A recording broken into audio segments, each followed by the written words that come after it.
अस्सलाम वालेकुम 9 क्लास। क्या हाल चाल है बेटा आप लोगों के। उम्मीद है आप सब बेटा खैर खैरियत से होंगे। अच्छा बेटा, आप लोगों को मालूम है कि यूनिवर्सल हाई स्कूल ने आप लोगों के लिए ऑनलाइन क्लासेस का आगाज़ किया है। उसी सिलसिले में आज हम बायोलॉजी का लेक्चर नंबर 19 लेंगे। अच्छा बेटे, आप लोगों को अगर याद हो तो हम लोग चैप्टर नंबर 4 पढ़ रहे थे, उसी को कंटिन्यू करेंगे। तो उसका आज हमने नेक्स्ट टॉपिक पढ़ना है।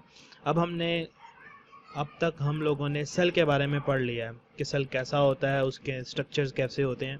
अब हम ये पढ़ेंगे कि सेल के अंदर कैसे मॉलिक्यूल्स एंटर होते हैं और सेल से बाहर कैसे चीज़ें मूव करती हैं। तो टॉपिक है देखें 4.4 passage of molecules into and out of the cell.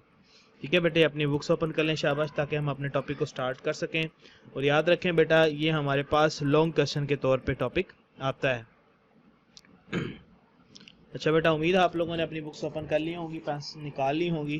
देखा बेटा, स्टार्ट करते हैं। We know that cell membrane acts as a barrier to most but not all molecules. कहता है कि हमें ये चीज़ मालूम है कि जो सेल मेम्ब्रेन है वो बैरियर का काम करती है, मतलब रोकने का काम करती है ज़्यादातर मॉलिक्यूल्स को, लेकिन सब मॉलिक्यूल्स को वो रोकती नहीं है। That is why cell membrane is called semi permeable membrane.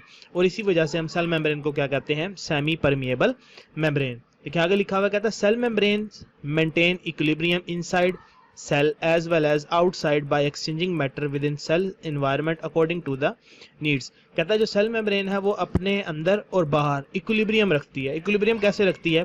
For example मैं आपको एक पिक्चर दिखाता हूँ यहाँ पे बेटा। अगर आप यहाँ पे गौर से देखें तो ये एक सेल मेम्ब्रेन है, ये सेल का अंदर वाला हिस्सा है, ये सेल का बाहर वाला हिस्सा है। अब यहाँ पे देखें मॉलिक्यूल्स बहुत ज्यादा है, तो जैसे जैसे टाइम पास हुआ तो सेल मेम्ब्रेन ने क्या किया, मॉलिक्यूल्स को अंदर लाना शुरू कर दिया। ये वाटर के मॉलिक्यूल्स अंदर आना शुरू हो गए, और एक टाइम ऐसा आया कि बाहर और अंदर वाटर के मॉलिक्यूल्स की तादाद क्या हो गई, बराबर हो गई। तो इस चीज को हम इक्विलिब्रियम कहते हैं। इस तरह क्यों किया सेल ने? ताकि सेल मेम्ब्रेन पे जोर ना पड़े, वजन ना पड़े और सेल मेम्ब्रेन रप्चर ना हो। अगर बाहर मॉलिक्यूल ज्यादा होंगे तो अंदर की तरफ जोर लगाएंगे, अगर अंदर होंगे तो अंदर से बाहर की तरफ जोर लगाएंगे, जिस वजह से सेल पे क्या हो जाएगा, स्ट्रेस पड़ेगा। ठीक है बेटा। अच्छा जी, तो आगे चलते हैं। Cell membrane do not do it through the phenomena of diffusion, facilitated diffusion, osmosis, filtration, active transport, endocytosis and exocytosis. कहता है कि सेल मेम्ब्रेन ये करती किस तरह से है, तो उसके लिए मुख्तलिफ फिनोमेना हैं। सबसे पहला फिनोमेना है डिफ्यूजन का, उसके बाद आती है फैसिलिटेटेड डिफ्यूजन, और इन दोनों को साथ osmosis, filtration, active transport, endocytosis और एक्सोसाइटोसिस। और एक्टिव ट्रांसपोर्ट के साथ एक और चीज भी बेटा आती है जिसको हम कहते हैं पैसिव ट्रांसपोर्ट। ठीक है, तो सबसे पहले जो चीज बेसिकली हमने डिस्कस करनी है वो है पैसिव ट्रांसपोर्ट और उसकी टाइप्स। तो याद रखें, जो डिफ्यूजन है वो बेसिकली क्या है, पैसिव ट्रांसपोर्ट है।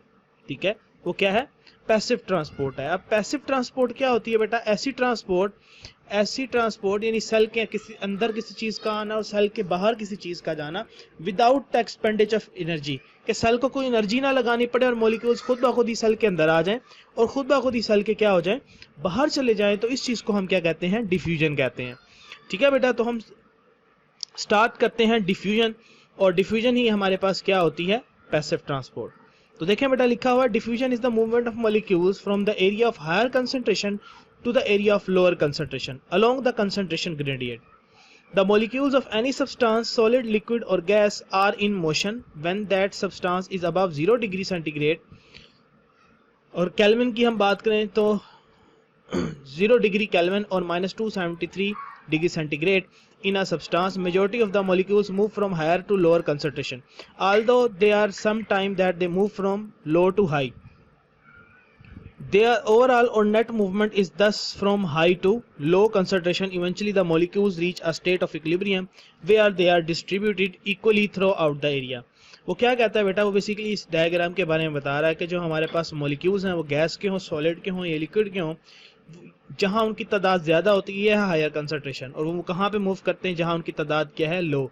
जैसे यहाँ पे थे तो कुछ 1 2 3 आने चले और फिर आहिस्ता आहिस्ता आने लगे, और ये तब तक मूवमेंट होती है जब तक इनकी तादाद बराबर ना हो जाए। और वो कहता है ऐसा कब होता है, ऐसा हमारे पास होता है 0 केल्विन या फिर -273 डिग्री सेंटीग्रेड से ये चीज स्टार्ट होती है, और up to maximum 37 degree centigrade ये मूवमेंट चलती रहती है। और ये मूवमेंट होती है हायर कंसंट्रेशन से लोअर कंसंट्रेशन की तरफ। और जब भी कोई चीज़ हायर कंसंट्रेशन से लोअर कंसंट्रेशन की तरफ मूव करती है बेटा, तो उसको हम क्या कहते हैं, उसको हम कहते हैं कि ये अलोंग द कंसंट्रेशन ग्रेडियंट काम कर रहा है।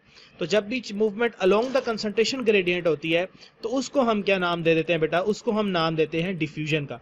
तो इस तरह से हमारे पास क्या होती है, डिफ्यूजन होती है। ठीक है, कहाँ, अक्रॉस द सेल मेम्ब्रेन। और डिफ्यूजन के थ्रू पर सेल मेम्ब्रेन क्या करती है, मटेरियल्स को अपने आर पार आने की इजाजत देती है। और याद रखें, सेल मेम्ब्रेन सिर्फ उन्हीं मॉलिक्यूल्स को अलाउ करती है जो के सेल को चाहिए होते हैं। ठीक है, ये ऐसे मॉलिक्यूल जो सेल को नहीं चाहिए होते, वो सेल्स के अंदर ज्यादा होते हैं, तो वो सेल से कहाँ चले जाते हैं, बाहर चले जाते हैं। ठीक है बेटा, तो आगे देखें, लिखा हुआ diffusion is one principal method of movement of substance within the cell as well as across the cell membrane. कहता है डिफ्यूजन जो है एक बड़ा ही इंपॉर्टेंट मेथड है जिसके थ्रू सब्सटेंसेस सेल के अंदर भी मूव करते हैं और सेल मेम्ब्रेन के आर पार भी मूव करते हैं। इसमें कौन कौन से आ जाते हैं, कार्बन डाइऑक्साइड आ जाती है, ऑक्सीजन आ जाती है, ग्लूकोज आ जाता है। Can cross cell membrane by diffusion. Gas exchange in gills and lungs occur by this process.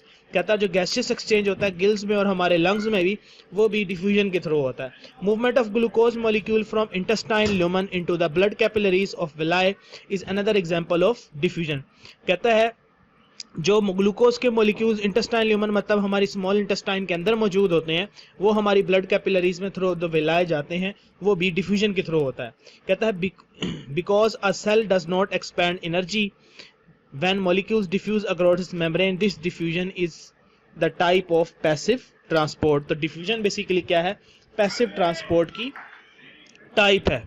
ठीक है बेटे, तो ये याद रखना आप लोगों ने। अब यहाँ पे याद रखें आप लोगों को क्वेश्चन क्या आ सकता है, right a note on diffusion, simple सा आ सकता है।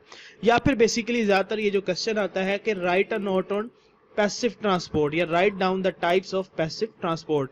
तो सबसे पहले आप लोग डिफ्यूजन राइट डाउन कर लें कि पैसिव ट्रांसपोर्ट की जो डेफिनेशन है वो क्या है। पैसिव ट्रांसपोर्ट की डेफिनेशन लिख लें बेटा। The transport in which there is no expenditure of energy is called passive transport. ऐसी ट्रांसपोर्ट जिसमें एनर्जी खर्च नहीं करनी पड़ती सेल को, उसको हम क्या कहते हैं, पैसिव ट्रांसपोर्ट। और इसके एग्जांपल में हमारे पास कौन कौन से आ जाएंगे, यानी किस किस्म की यानी इसकी टाइप्स कौन कौन सी होती हैं। तो उसमें हमारे पास ये डिफ्यूजन आ जाएगी बेटा, जो आज हमने पढ़ी है, फैसिलिटेटेड डिफ्यूजन आ जाएगी और ऑस्मोसिस आ जाएगी। ठीक है, तो डिफ्यूजन में अब आप लोग कैसे लिखेंगे, सबसे पहले आप लोग यहां से लेकर यहां तक लिखेंगे, उसके बाद यहां से लेकर यहां तक लिखेंगे। और डिफ्यूजन से ऊपर याद रखें आप लोगों ने क्या लिखना है, पैसिव ट्रांसपोर्ट की डेफिनेशन जो मैंने आप लोगों को लिखवाई है। ठीक है, और फिर हमारे पास फैसिलिटेटेड डिफ्यूजन आ जाएगी और उसके बाद क्या आ जाएगी, ऑस्मोसिस आ जाएगी। ठीक है बेटा, तो आज के लिए इतना ही, क्योंकि ये एक लॉन्ग क्वेश्चन है और इंपॉर्टेंट है, तो आप लोग इसको इस लेक्चर में याद कर लें, इसको फिर लिख के प्रैक्टिस भी कर लें। तो नेक्स्ट टॉपिक में हम इंशाल्लाह इसका नेक्स्ट पार्ट पढ़ेंगे, फैसिलिटेटेड डिफ्यूजन क्या होती है, और साथ ही साथ हम पढ़ेंगे कि ऑस्मोसिस क्या होती है। ठीक है बेटे, अपना ख्याल रखिएगा, इसको अच्छे से याद करिएगा। अल्लाह हाफिज।